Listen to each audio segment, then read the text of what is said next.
He just said, "You keep her," and disappeared from their lives. Years later, that sentence was read aloud in court, and for a moment, no one could speak. The silence that followed said everything he tried to hide. It was a chilly spring morning when she knocked on his door one last time. Their daughter, barely 4 years old, clutched a worn-out stuffed bunny as she stood beside her. The woman hoped, even begged silently, for anything that resembled fatherly instinct. But the man, unshaven and reeking of whiskey and regret, barely looked at them. He stepped onto the porch, glanced at the child, and said coldly, "You keep her." No hug, no goodbye, just those 3 words, sharp, cruel, final. Then he turned around and closed the door behind him, like she had never existed. That was the day the woman stopped asking why, and the day the child was left without a father, though no one dared to explain why. Years went by. The woman raised her daughter with quiet strength, carrying the weight of that moment in her chest. She never repeated his words out loud, not even once, but every sleepless night, every scraped knee, every dance recital he never saw. That sentence haunted her, and when a family dispute forced them into court, when that long-forgotten letter was pulled out as evidence, everything came crashing back. Because on that yellowed piece of paper, written in his own hand, were the words she had never dared to speak. And when the judge read them out loud, the entire courtroom froze. No one moved, no one breathed. For a single second, silence became a scream. The attic smelled like old wood and forgotten memories. Dust floated through the beams of sunlight that sliced across the room, and the woman wiped her hands on her jeans as she sifted through the boxers. She wasn't searching for anything in particular, just clearing out her mother's belongings after the funeral. But in the corner of a cracked shoebox, tucked beneath a stack of birthday cards and expired coupons, she found the envelope. It was pale and brittle with age, sealed with a single piece of yellowing tape. Her name was written on the front, her full name, in handwriting she hadn't seen in decades. She froze. Her hands shook as she peeled it open. Inside was a letter, short and impersonal. It wasn't a love letter, not even close.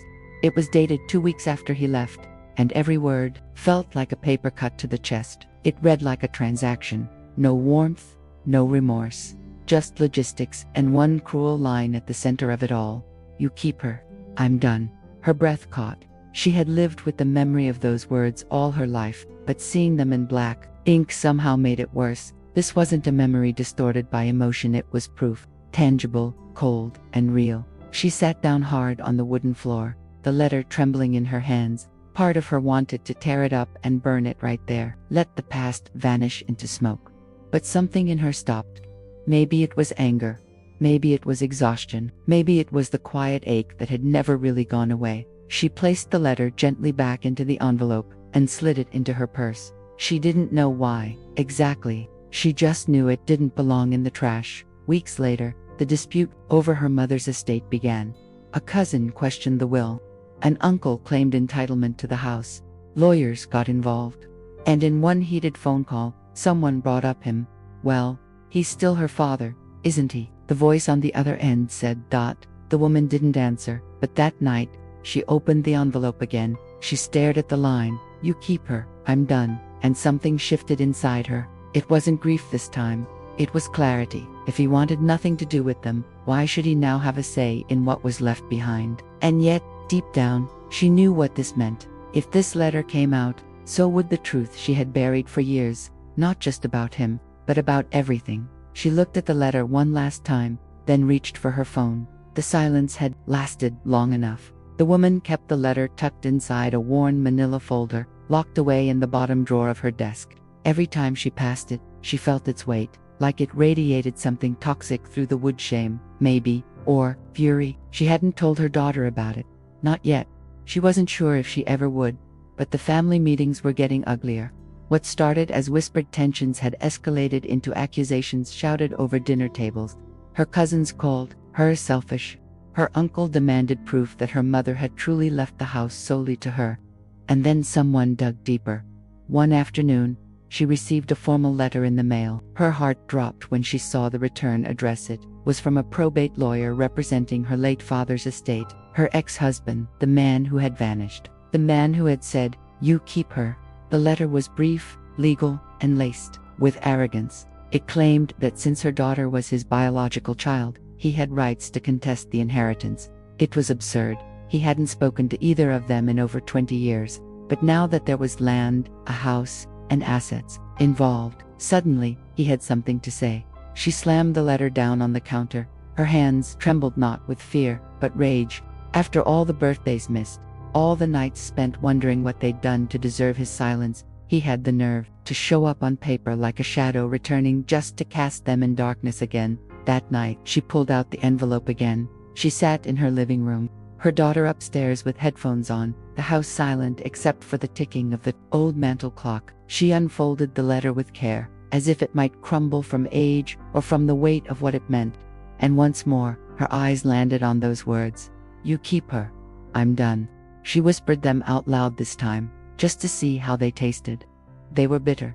She thought about burning the letter, holding it over the sink, watching the edges curl and blacken, letting it vanish into ash the way he had vanished from their lives. It would be satisfying, cleansing, but also pointless, because the damage had already been done, and now, for the first time, that damage might finally serve a purpose.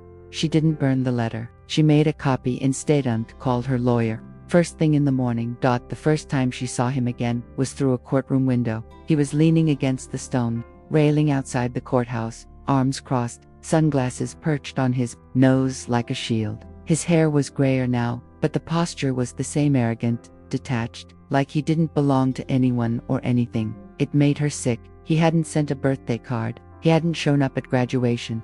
He hadn't called when the girl got pneumonia and spent 3 nights in the hospital. And yet here he was, dressed in a wrinkled suit, pretending to be part of something he'd abandoned long ago. Her attorney leaned toward her. "That's him." She nodded once, jaw clenched. She wasn't ready, not for the sight of him, not for the memories, and certainly not for what came next. When the session began, he walked in like it was nothing, like it was normal. He didn't look at her. He didn't look at their daughter. He sat down next to his attorney and opened a folder.com as a man reviewing a takeout menu. Then he spoke.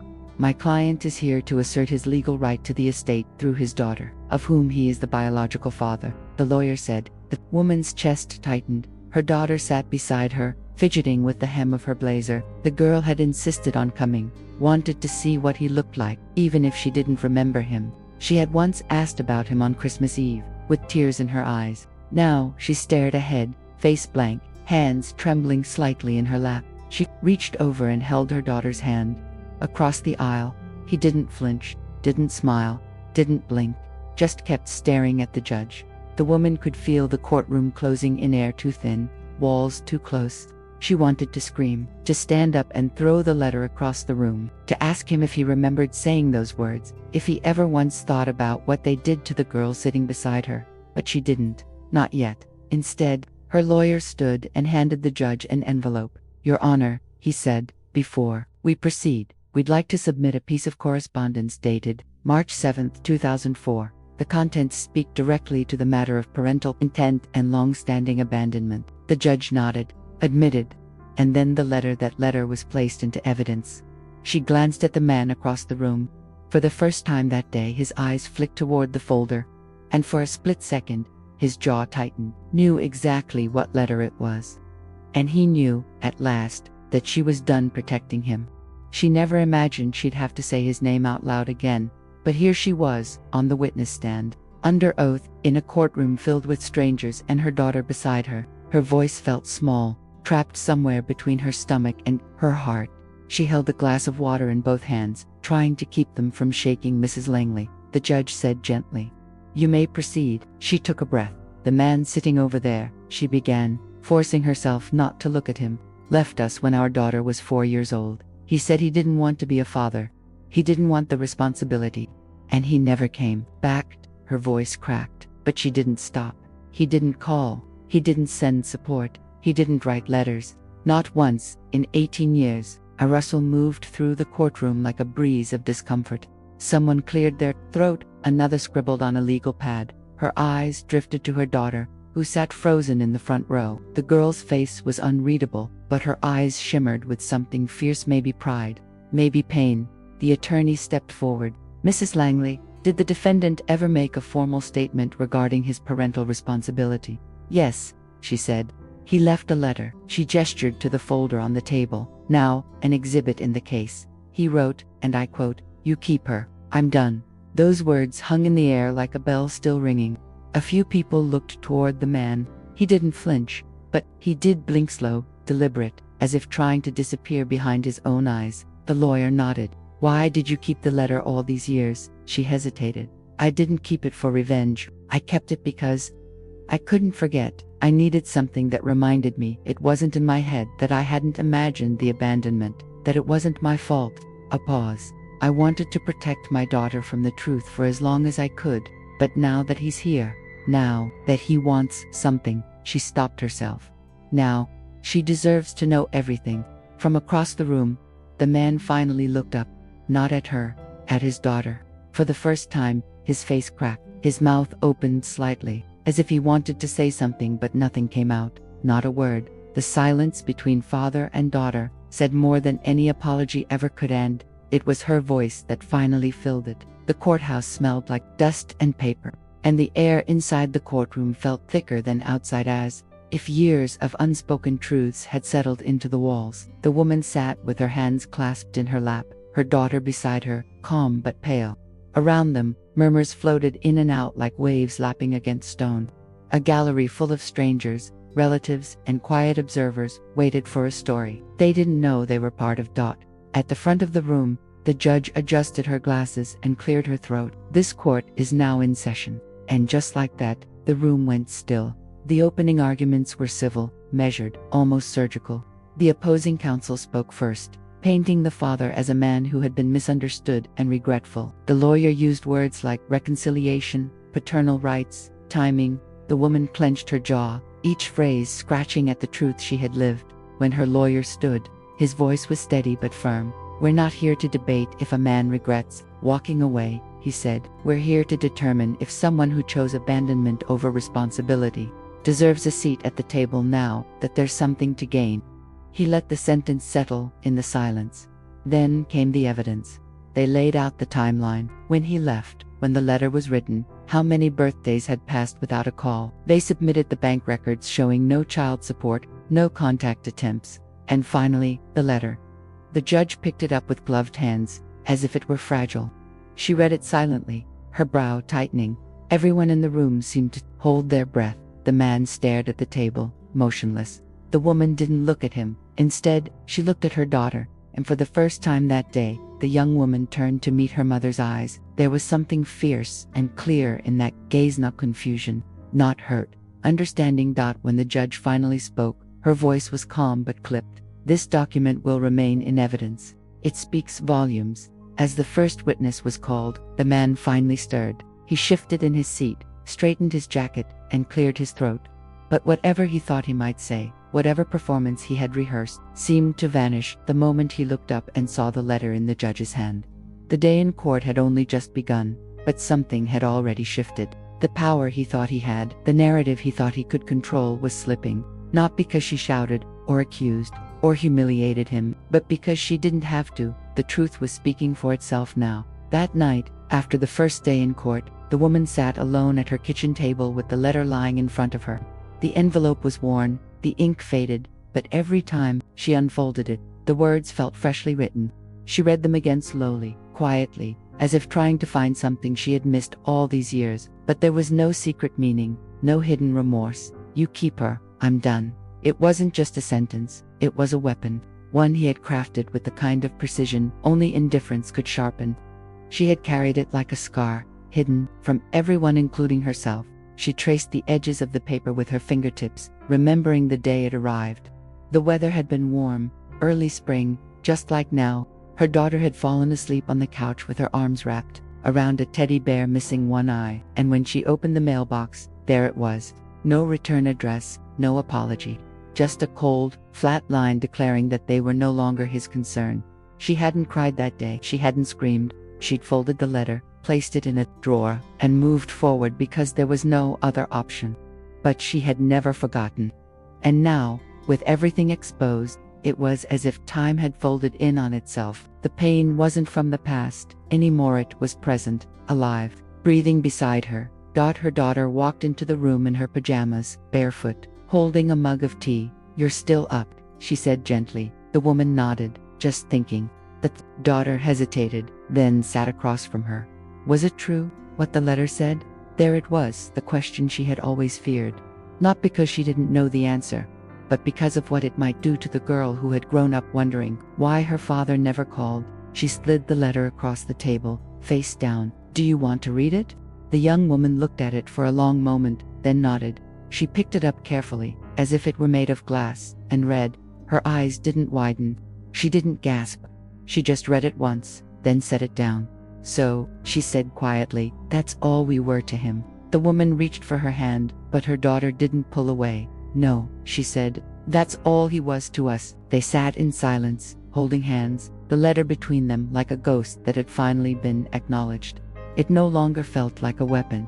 It felt like evidence of what they'd survived, of who they had become without him. And for the first time, the woman felt that maybe, just maybe, the letter hadn't destroyed her life. Maybe it had freed her from one. The courtroom was colder that morning, not from the weather, but from the mood. Tight, tense, brittle. The woman sat straighter than usual. Her daughter beside her wore a charcoal gray blazer and a look that didn't blink. Across the aisle, the man looked worn, as if time had finally started catching up to him. Maybe it was the letter. Maybe it was the silence it created. When the judge entered, everyone rose. Then they sat in a collective hush, as if expecting something more than legal arguments today. Something heavier. The woman's lawyer stood and requested that Exhibit C be read into the record aloud. The judge adjusted her glasses and took the yellowed envelope from the folder. She opened it slowly, with a kind of reverence that surprised the woman, as if even the judge could feel that this was more than just paper. This was a turning point. She cleared her throat. "You keep her. I'm done." That was all she read, but that was all that mattered. The sentence echoed in the room like a gunshot that no one saw coming. The woman didn't flinch. She had lived with those words for nearly 2 decades. But now, they didn't just belong to her. Now, the world had heard them too. She glanced at the man, for the first time in the entire trial. He looked directly at her, and there it was, something cracking behind his eyes. A flicker of shame, maybe, or panic. His jaw worked slightly, as if he wanted to speak, to explain, but there was nothing left to say. The daughter didn't cry. She didn't gasp. She sat still, expression unreadable, except for the way her fingers tightened slightly in her lap. She didn't look at him. She didn't need to. The judge set the letter aside. "This statement," she said, her voice neutral but firm, "has been duly noted and recorded. Its implications regarding paternal intent and abandonment are now part of the official proceedings." The man's lawyer tried to object. He argued about context, about emotion, about how people say things they don't mean in moments of stress. But the words were there in ink, in court, in everyone's memory now. The woman didn't speak again that morning. She didn't have to, because in that room full of educated professionals and family members and legal posturing, a single sentence had cut through every lie, every excuse, every carefully constructed defense. And in the silence that followed, she realized something powerful. The moment she had dreaded for years, someone else hearing those words, wasn't a moment of shame. It was a moment of liberation. She had always wondered why it felt like something was missing. Not just a person, but a space, a silence that lived between her and the world. A subtle ache when she filled out forms asking for father's name. A tension in her mother's smile every time she asked, what was he like? Now she knew. The letter had shattered the fantasy, not because she had idolized him, how could she, when she barely remembered his face, but because deep down, she had always believed there must have been some reason, some tragedy, some explanation, bigger than abandonment. But there, WASN, single quotes, T. There were just 4 words. "You keep her, I'm done." She repeated them silently in her head as the court recessed for lunch. She stood in the hallway, people bustling past her, murmuring about legal terms and procedural next steps. None of it mattered. What mattered was the woman sitting quietly on a bench by the window, her mother, the one who had packed every school lunch, sat through every school play, took extra shifts to afford braces, stood by her through heartbreak, doubt, and the sting of not being chosen. That woman had carried the weight of those words alone, for years, had protected her from them, had never used them as a weapon, even when it would have been easier to say, "This is why he's not here." She walked over slowly and sat beside her. Neither of them spoke for a moment. They just looked out the window as the wind pushed through the trees, scattering old leaves like forgotten pages. Finally, she whispered, "I don't hate him." Her mother looked at her carefully. "You don't have to." She nodded. "But I don't need him either." That part surprised her. She thought she'd cry, that she'd feel crushed by the finality of it all. But what she felt was clarity, as if the missing piece had never been a person, it had been the truth. And now that she had it, she felt strangely whole. "Thank you," she said softly. Her mother blinked. "For what?" "For not telling me. For letting me believe something better, for as long as I needed to." The woman took her daughter's hand. For the first time in the entire ordeal, she smiled, not the guarded, tired smile she wore in court, but something real, warm, worn around the edges like a favorite sweater. "You deserved that," she said. "You always did." The girl leaned her head against her mother's shoulder, and they sat there while the world kept spinning outside the glass. And somewhere across the hallway, the man paced alone, because now, for the first time, he was the one without answers, without power, without place, and she finally was the one who saw everything clearly. The final day in court moved faster than anyone expected. No dramatic objections, no surprise witnesses, just closing arguments, and then the quiet wait for a ruling. But in truth, the verdict had already been delivered in hearts and minds long before the judge spoke. The woman sat with a stillness that came from somewhere deep, not numbness, but peace. A peace earned through years of struggle, of sacrifice, of holding on to her dignity while everyone else tried to rewrite her story. She glanced at the man only once. He looked tired, not just physically, but in that soul-heavy way people do when the truth finally catches up with them. His shoulders were hunched, his suit wrinkled. His lawyer whispered something in his ear, but he didn't respond. He wasn't fighting anymore. Not really. When the judge delivered the ruling, it was calm, precise, and almost anticlimactic. The estate would remain with the daughter and the woman who raised her. The man's claim was denied due to clear, documented abandonment. The letter, the silence, the years together, they had told a louder story than any courtroom could contain. After the gavel dropped, no one clapped, no one gasped, no one even moved. It was the silence that lingered, not awkward, not confused, heavy, powerful, final. The woman stood, gathered her things, and turned to her daughter. "Ready?" she asked. The girl nodded, more than ever. They walked past him in the aisle. He didn't raise his eyes, didn't call her name, didn't even twitch. The woman half expected him to say something, an apology, a plea, anything, but there was nothing left to say, and somehow, that was exactly what they needed. Outside the courthouse, the air was warmer. Sunlight spilled across the concrete, and the sounds of life returned, horns honking, people laughing, shoes tapping against pavement. For a moment, they just stood there, soaking it in. The woman turned to her daughter. "You okay?" She smiled. "Actually, yeah, I think I am." They began walking toward the parking lot, step by steady step, and as they moved forward away from the courthouse, away from the past, they carried nothing with them but the bond they had built on truth, strength, and love. Not bitterness, not vengeance, just freedom. And as they crossed the street together, the woman realized something she never thought she'd feel again when she thought about him. Absolutely nothing. If this story moved you, take a moment to subscribe and join our growing community of women who believe in strength, healing, and second chances. Where in the world are you watching from? Which moment in this story touched your heart the most? We'd love to hear from you in the comments.